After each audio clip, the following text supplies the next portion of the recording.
Kala senja tiba, Nenek Baekju bercerita kepada Yeomji sebuah kisah legenda tentang suatu ritual yang konon selalu dilakukan oleh wanita lemah yang tak punya kuasa dan tidak memiliki seseorang untuk diandalkan. Mereka memilih untuk berkeluh kesah kepada arwah Benjule. Mereka mempersembahkan upacara dengan meletakkan barang suci milik mereka ke altar serta bersembahyang. Cerita mereka akan dibaca dan didengarkan oleh roh gaib Benjule. Tentunya mereka juga akan membayarnya sebagai ganti atas kepedihan mereka yang terbalaskan. Tak peduli kaya ataupun miskin, mereka tetap harus membayarnya. Dan untuk kehidupan saat ini, Nenek Baekju tidak dapat meyakinkan apakah arwah itu masih ada atau tidak. Namun Yeomji justru meyakini bahwa roh tersebut masih berkeliaran di luar sana untuk memberi pertolongan kepada siapapun yang membutuhkannya. Dan keesokan harinya, di tempat yang berbeda, Miho nampaknya sangat terlihat bahagia. Suasana hati penuh keceriaan benar-benar serasi dengan pagi yang juga mempersilakan mentari membagikan sinar keceriaannya. Seperti biasa, Paman Han mempersiapkan sarapan untuknya. Namun sepertinya itu tidak bertahan lama. Saat mengetahui bahwa hari itu dirinya harus memulai sebuah pekerjaan yang tak disukainya, dia pun meninggalkan meja makan tanpa menghabiskan makanannya. Tetapi setelah mengingat dirinya telah mempekerjakan Fan, dia kembali menghampiri Paman Han dan memintanya untuk mempersiapkan kamar serta segala sesuatu yang mungkin akan diperlukan oleh Fan. Meskipun Paman Han masih meragukan pengawal pilihannya, tetapi ia tetap bersikeras bahwa pilihannya kali ini sangat dapat dipercaya. Dan tak ada pilihan lain, bosnya tetaplah Miho. Paman Han mengikutinya untuk menemui pengawal baru tersebut. Paman Han sempat terdiam melihat pria tegap dengan jas hitam dari belakang. Sepertinya ia mengenali siapa sosok itu. Dan benar saja, saat Miho mengenalkannya, Paman Han terperanjat menatap wajahnya. Pria itu adalah pria yang sangat dikenalinya.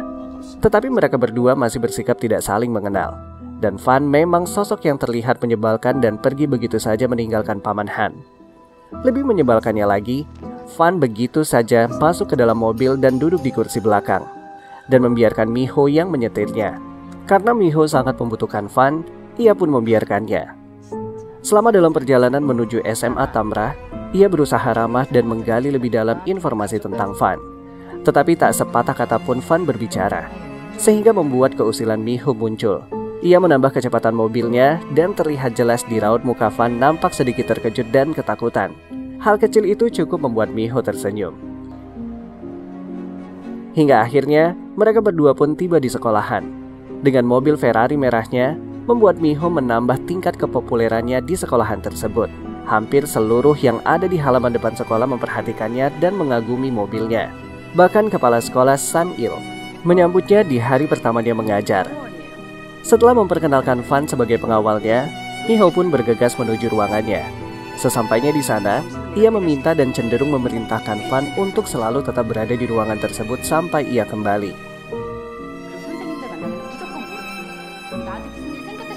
Dan Miho akhirnya memulai kelas mengajarnya. Pada awalnya, para siswa terdiam melihat seorang Miho yang merupakan salah satu orang berpengaruh di Korea memasuki kelas mereka. Tetapi berakhir ricuh saat Miho mulai memperkenalkan diri. Para siswa mulai rusuh mempertanyakan hal-hal mengenai kehidupan pribadinya, hingga akhirnya Miho terpancing emosi dan membanting buku yang ada di hadapannya. Namun kembali bersikap lembut begitu melihat seseorang yang mengangkat ponselnya. Tak hanya itu, salah seorang siswi dengan terang-terangan keluar dari kelasnya, dan tak peduli meskipun akan dihukum nantinya. Yeomji begitu saja keluar dari sekolah dan pergi menuju sebuah tempat tinggal. Tempat tinggal tersebut ternyata milik Lee Suryeon, sahabat sekolahnya yang telah beberapa hari tidak masuk sekolah.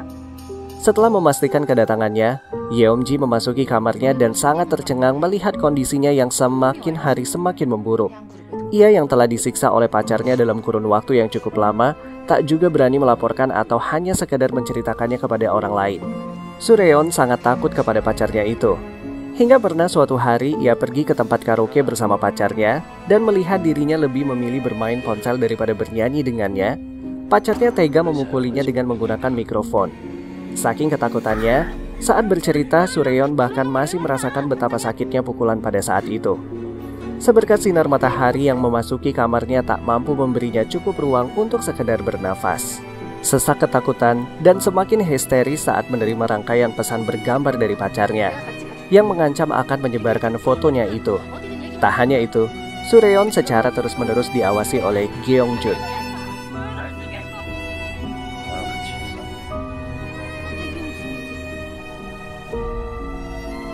Dia lebih memilih mengusir sahabatnya daripada harus kembali berurusan dengan pacarnya. Melihat kondisi sahabatnya yang sangat mengenaskan, Yeonji kembali ke sekolah dan menemui Miho. Dia meminta bantuannya sebagai guru pembimbing sekaligus pewaris tunggal Daihan, yang memiliki banyak koneksi dengan harapan dapat membantunya untuk menyelesaikan masalah Sureon yang telah dianiaya oleh pacarnya. Sureon yang telah lama absen dari kelas bahkan tak mendapatkan sedikit perhatian dari pihak sekolah. Tetapi Miho yang belum mendapatkan feeling untuk bimbingan konseling menyarankan agar Yeonji membawa Sureon ke kantor polisi. Melihat Yeonji keluar dari ruangannya dengan menundukkan kepalanya, membuatnya merasa bersalah. Di sisi lain, Kepala Han menemui nenek Baekju. Setelah menunggu cukup lama mempersiapkan makanannya, Kepala Han secara langsung mengingatkan Baekju tentang siapa dirinya. Dirinya yang ternyata adalah seorang pendeta beberapa tahun yang lalu dan sempat diselamatkan oleh Fan pada saat ia menghadapi salah satu iblis nafsu di pulau tersebut.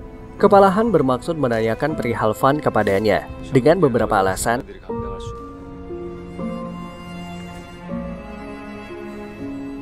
Nenek Baekju meminta agar Han tak lagi merasa takut apabila Fan akan menyakiti Won Jeong. Sejatinya, iblis nafsu tidak dapat dikalahkan begitu saja oleh manusia. Itu berarti hanya Fan lah yang dapat melindunginya. Setelah mendapatkan penjelasan yang cukup dari Baekju, ia kembali ke kediamannya dan menemui Fan. Fan menyampaikan bahwa karena Baekju lah ia dapat mempercayainya untuk tetap berada di sisi Miho. Tetapi itu justru menjadikan sikap Fan semakin dingin kepadanya.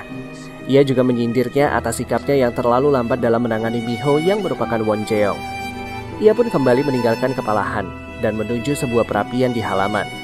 Sementara itu, Sureon terus memandangi ponselnya dengan berlinang air mata.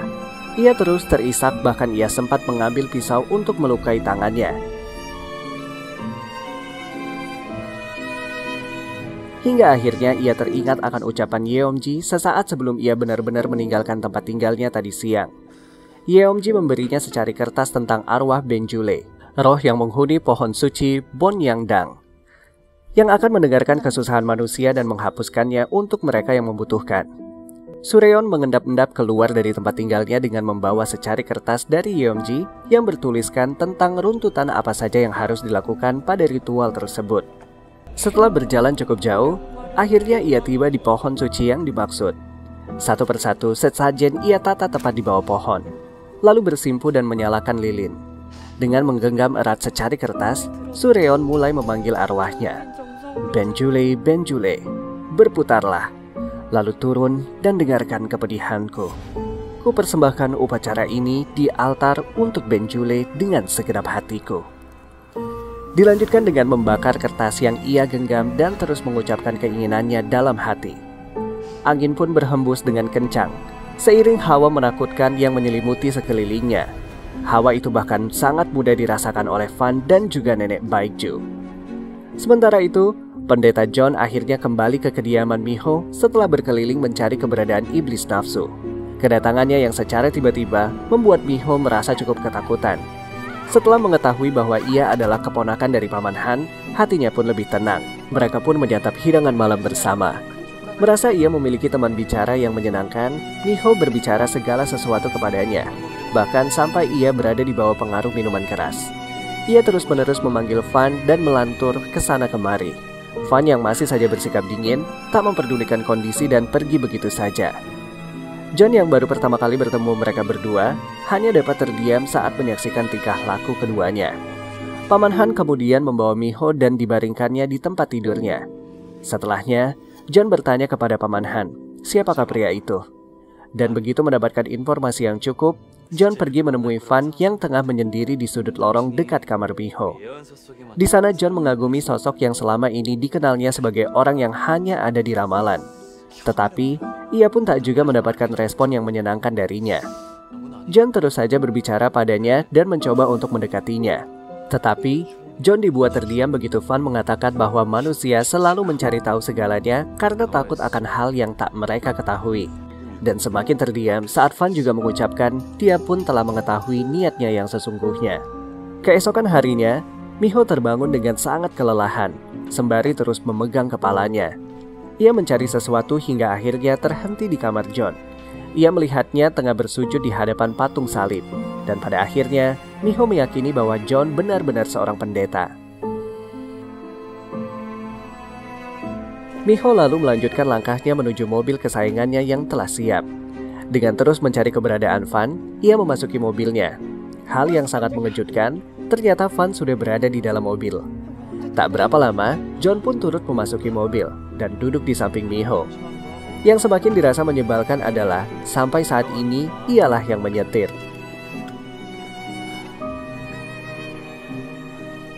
Setelah cukup lama melaju, tiba-tiba Van merasakan sesuatu yang aneh dan meminta untuk berhenti. Tanpa menghiraukan ucapan Miho, ia terus memasuki sebuah goa di dekat jalanan panjang dengan hanya ada hamparan hijau di sekelilingnya. Miho dibuat kacau dengan perginya Van, tetapi John meyakinkannya bahwa ia juga bisa melindunginya. Saat hampir mendekati sekolah, ia bertatapan dengan Sujin. Dan saat mengetahui bahwa ada seorang lelaki yang sangat tampan, ia ingin ikut di dalam mobilnya.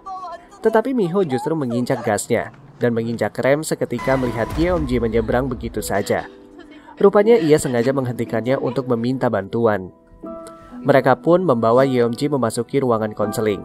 Di sana ia mulai bercerita tentang Sureon yang mulai memanjatkan doanya kepada Benjule. Miho yang belum mengetahui apa itu Benjule merasakan ketakutan setelah mendengarkan penjelasan Yeomji. Sepertinya pendeta John merasakan apa yang dirasakan Yeomji. Dia pun membujuk Miho untuk segera menemui Sureon. Sesampainya di sana, Miho bertemu dengan ibu Sureon. Di saat yang bersamaan, Van ternyata sudah merasakan hawa jahat di sebuah hutan tempat keberadaan pohon besar. Tetapi saat Van tiba di sana, pohon itu menghilang dan terdapat lubang yang sangat dalam dengan adanya serangga di sekelilingnya. Sementara itu, di tempat tinggal Sureon, ibunya menceritakan perubahan anaknya yang sangat drastis. Setelah memperkenalkan bahwa John seorang pendeta, ia dipersilakan naik ke lantai 2 dan dengan sangat hati-hati berjalan menuju kamar Sureon yang pintunya terbuka dengan sendirinya. Di dalamnya, Sureon nampak memejamkan matanya dengan sangat tenang, bahkan terlalu tenang. Kemudian, tak berapa lama, dia tersenyum dan tertawa. John meminta bantuan Miho untuk mengikatnya. John kemudian mengambil salibnya dan meletakkannya di dada Sureon sembari mengucapkan beberapa untayan doa.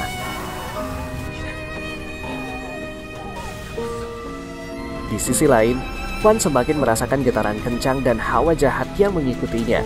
Setelah melihat sekelilingnya, Van menemukan sosok yang membuatnya tertegun.